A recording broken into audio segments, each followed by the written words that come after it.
Hi friends, আজকে নিয়ে আমি সোমা হেসেল থেকে বলছি। আজকে নিয়ে এসেছি হচ্ছে ইনস্ট্যান্ট ইলিশ ভাপে। দেখুন কিভাবে করছি। ইলিশ মাছ আমি খালি কড়াইতে দিয়ে দিলাম। এরপরে আমি দেব হচ্ছে নিয়েছি সর্ষের গুঁড়ো এবং কাঁচা লঙ্কা, তার সাথে নিয়েছি একটু হলুদ আর লঙ্কা আর নুন নিয়ে ভালো করে আমি এটা পেস্ট করে নিয়েছি। নেওয়ার পর আমি ওই কাঁচা ইলিশ মাছের মধ্যেই কিন্তু এগুলো দিয়ে দিচ্ছি। দেওয়ার পর ওর মধ্যে একটুখানি আগে তেল দিয়ে ঢেকে ভাপেটা আমি রেডি করে নেব। দেখুন উল্টে দিচ্ছি, উল্টে দিয়ে কিন্তু আমি আবার ঢেকে দেব।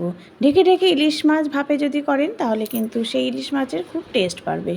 তার সাথে দেখুন একটু টেস্ট করে আর একটু নুন লাগবে।